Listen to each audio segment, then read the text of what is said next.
Is the France 24 debate.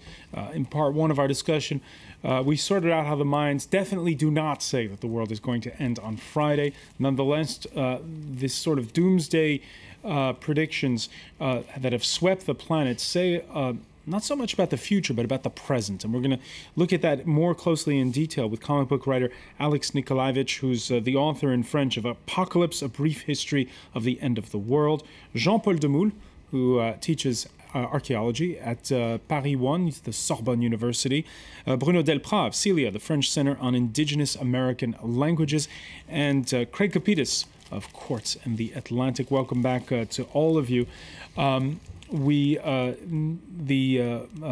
were talking before the break how the world is probably not going to end. Yet, in the northern Chinese town of Xiangxie, one farmer has taken his destiny into his own hands.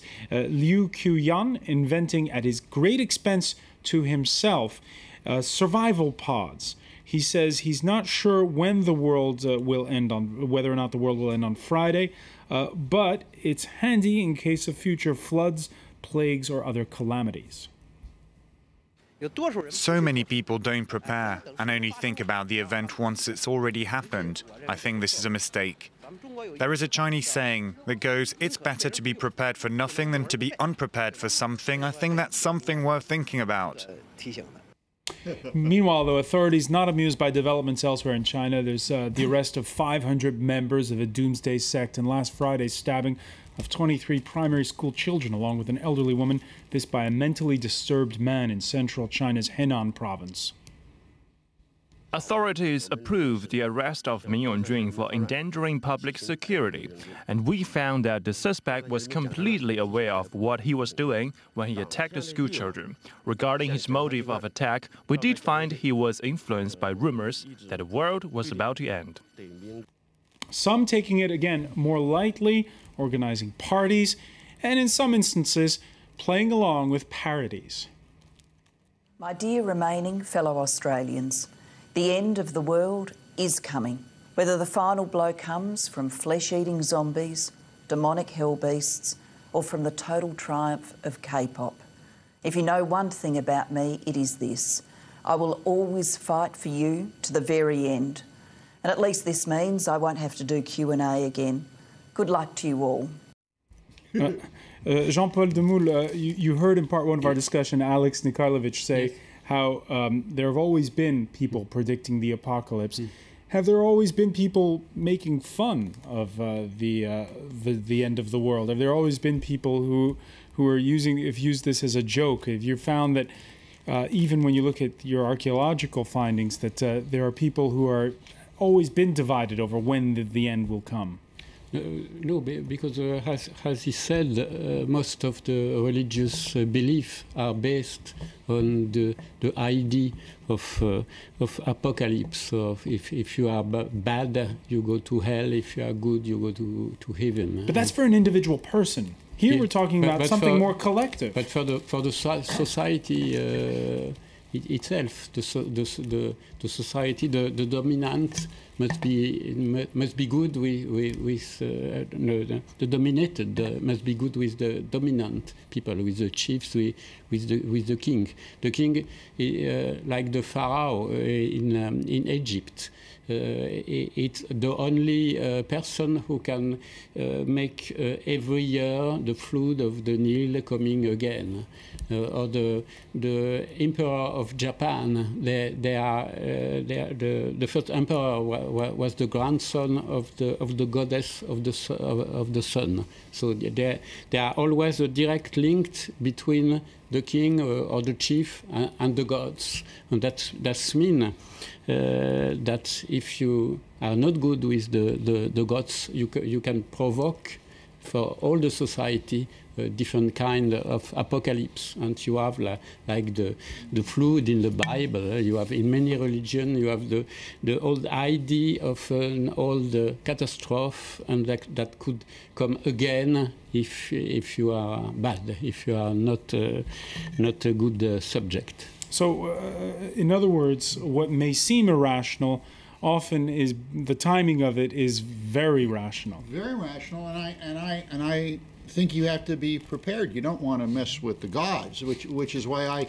tonight brought these for each of your guests, because these are skull necklaces. They have been blessed by a Mayan priest. They assure me that this will protect you. You don't need to go down to get under the mountain or need a magnet. And I just wanted to make sure that everyone all right, give those over there. I mean, you know, if you have these, and I'll pass them down. Yeah, you're gonna be safe. It's what I find so fascinating about what you're saying, Professor, is how ancient, pre-Columbian civilizations, which were thought of as pagan civilizations, that many of those, the aspects of those cultures were absorbed by, well, not only the Mayans, but other cultures, but particularly for me in the Yucatan and in the old Mayan Empire. I find that fascinating. With these skulls, for instance, I've been told by experts down there that the Mayan culture was very much into skulls. There's a lot of skull carvings on many of the ruins. You'll see them on walls. And it was explained to me that concept was carried on into the worship of the Day of the Dead and into the Catholic religion. And you see this constant blending. And then it goes even further that in that region, they may manage to make an industry out of our fascination with this, our fascination with doomsday cults. Yeah. And our fascination and fear. Yeah. And we're talking about Central America, but let's go over to Russia, where there's a mix of both fear and fascination. There's Cold War era nuclear fallout shelters preparing for doomsday parties in Moscow. At the same time, a poll found that 9% of Russians actually believe that the world is going to end on Friday. And over in neighboring Chechnya, Moscow-backed strongman Ramzan Kadyrov had to stage a press briefing where he said, "I cannot understand how people can believe all this. They go and buy candles. They say the lights will go off. Don't they know that when the end of the world arrives, there will be no use for candles?" Let's go to Moscow now, and correspondent Sean Walker. Sean, do you get the sense where you are that the end is near? Well, good evening. Well, indeed, I rather thought as well in Moscow here that the talk of the end of the world, it was a bit of a joke. You know, I've been invited to an end of the world party tomorrow. People are kind of having a bit of fun with it, like they are everywhere. But indeed, this survey that came out this morning by quite a reliable polling agency, which was people all across Russia, and that found that actually only 55% said they thought it was completely impossible that the world would end tomorrow. So that means 45% think, you know, they're not entirely sure, and 9%, as you said, think it really might happen. Out of those, 3% are going actually actively to buy food supplies, to stock up on torches, matches, candles, and that kind of thing. And really, it is a big subject of discussion that the same survey found that only 3% of people hadn't heard about the end of the world. And, you know, Russia's quite an isolated place. Quite often world events don't make it out to the villages. People might not have heard of the U.S. elections or other big things going on in the world. But really this, it seems everyone, down to the last Siberian villager, knows about this prediction for tomorrow. How do you explain that? Well, I think Russia's quite a suspicious country. It's quite a traditional country. It's a very religious country, but also everyday suspicions. You know, if you leave an empty bottle on the table after you've finished drinking it, people sort of go into a terrible worry about all the horrible things that might happen to you. And really maybe just a country that quite enjoys working with superstitions and these kind of ideas. Now, obviously, I think for the majority of people, it is a bit of fun. It is a bit of a joke, but we're also seeing some people that are really seriously quite worried. And you know, it's really quite interesting, as you mentioned there, Ramzan Kadyrov, but I mean, a number of major politicians that have made statements on this event, right up to the Prime Minister Dmitry Medvedev, who said he thought it was nonsense. A load of regional leaders have spoken out on it. And, you know, most of them have been saying that they don't believe in it, they think it's nonsense. But, you know, the very fact that sort of major politicians are actually having to give comment on this, I think, gives some indication of the level of interest there is in it. All right, Sean Walker, do not party too hard come Friday night. Thanks for joining us there from Moscow. Craig Capitis, you were a longtime correspondent in Moscow. Does this surprise you in any way? Not at all. These stories flow through the villages like running water.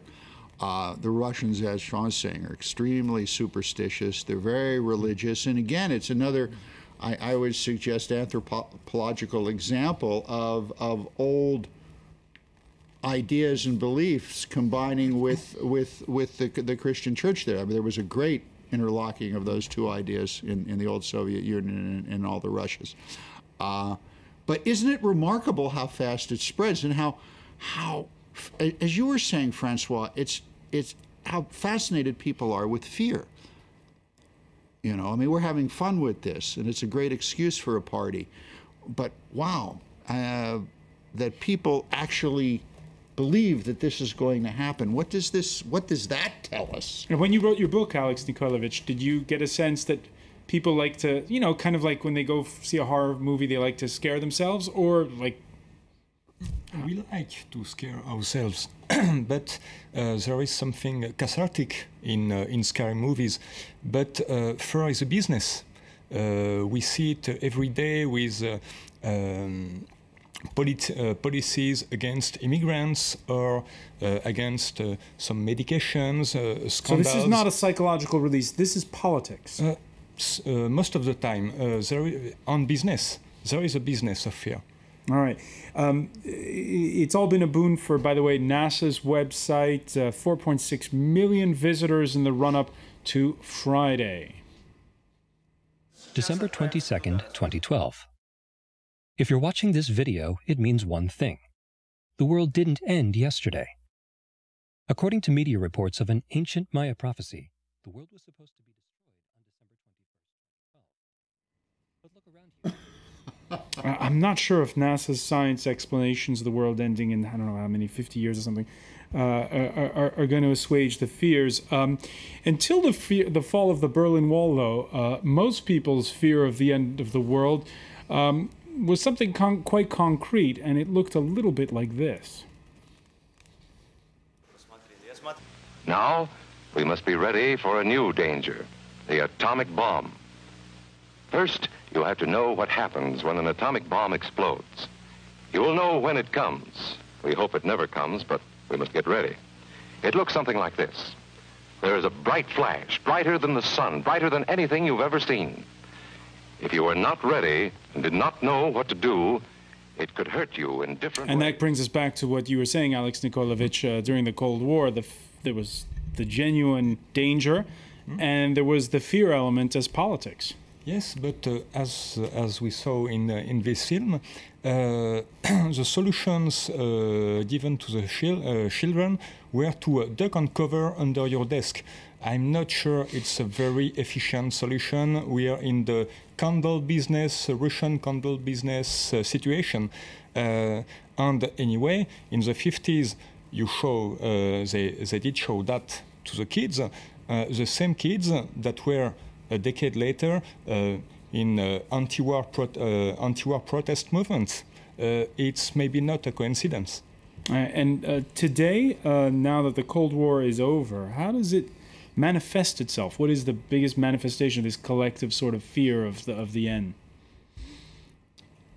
I think in one respect, you're seeing the irrationality of fear taking place with this December 22 end of the world. I think in a more concrete manner, when you hear the discussion about climate change, I keep hearing more and more fear creeping into the discussion of climate change. That this this could be the end of the world as we know it, too. And Bruno Delprat, your work takes you to a coastal area where you can actually see when those sea levels rise and fall. Yes, for example, this is something that we can see on the coast of Yucatan near Tulum, where there are a lot of cave systems that used to be not underwater, that have speleothems, the stalactites, stalagmites, which used to be dry caves, rather dry caves with rivers in, and now they are completely flooded. And everything is down the surface. The rivers are still flowing out and going down to the sea. And this is something we can explore with cave diving, for example, and find also sometimes some Maya artifacts or sacrificial pots. But this shows us that effectively the level of the sea has been changing with all these climate variations. And this is something that we already said during all the Maya ages. There have been some different cycles, let's say, of the civilization with up and down of these civilizations due to also climate change, drought, and problems with agriculture. But these cyclical changes due to, let's say, the activity of the sun might not only the explanation of the increase in CO2 contents of our atmosphere.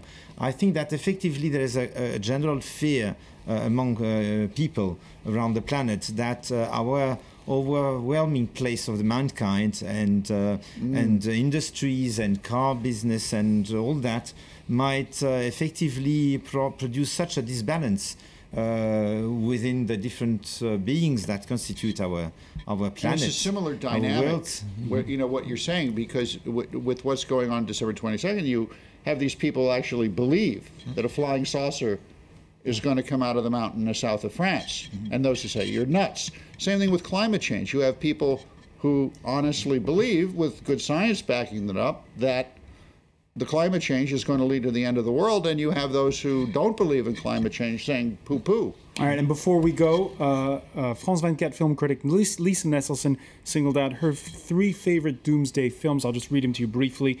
When the Wind Blows, 1986. The Core, where Hilary Swank has to go to the center of the Earth to get the planet spinning properly again. And Lars von Trier's award-winning Melancholia, with the build-up to the Earth colliding with a rogue planet. Well, that's it for us. But of course, if you see on come Friday Cyril Vanier sitting in this chair for the world this week, that means that the world did not end. Thank you for being with us. I want to thank our guests for joining us. You stay with us. You're watching France 24.